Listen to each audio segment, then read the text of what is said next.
Mathematically, we've proven there's a connection between the tagging we're doing here at Rosetta McClain and a number of the sanctuaries in Mexico.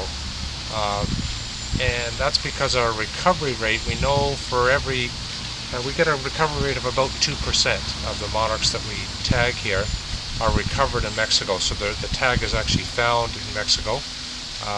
We had one last year that was recovered in Acambaro, Mexico, just north of the sanctuaries, that was actually found live and made all the newspapers in Mexico. It was big news in Mexico.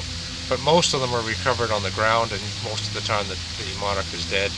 Hopefully it's done its job, it's mated, and spent the winter, and then its offspring are heading north. So in science, every time you get an answer, like we got some nice recoveries in Mexico, you got more questions as to why does there appear to be a connection between Rosetta and a little town in Mexico called Monarch that we visited last year. Why are they going from such a small little park, Rosetta McClain, to really a small sanctuary consistently? And that's why we're taking all these measurements as directed by the late Lincoln Brower, Professor Brower at the University of North Florida. He suggested that we take a number of other measurements while we hold the monarch for about 90 seconds.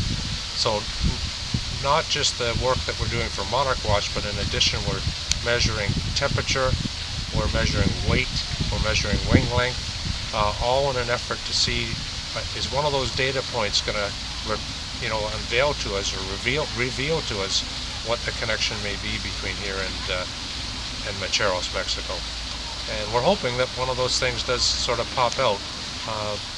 I personally think weight is perhaps one of the most key ones, because we are starting to learn that from recaptures here in Rosetta McClain during the day, that they can pick up 30, 40, even 55% of their body weight in one day. So if they nectar up fast enough, they can put on a tremendous amount of weight in a short order.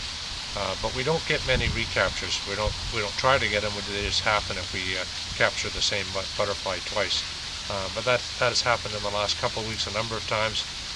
But the only measurement we take the second time is weight, and again we're seeing this drastic increase in some of their weights. Today though, it's kind of the opposite. We had a big storm yesterday over the weekend and lots of rain, and almost every monarch we're weighing today is quite a bit underweight compared to the norm. And again, every time you get an answer, you get more questions. What is it? Was it the storm? Is it the fact that limited nectar for them, or just no nectaring is happening because of the storm and the weather? Great, thank you so much, Terry. That's amazing. A lot said in a short period of time. Yeah, thank you very much.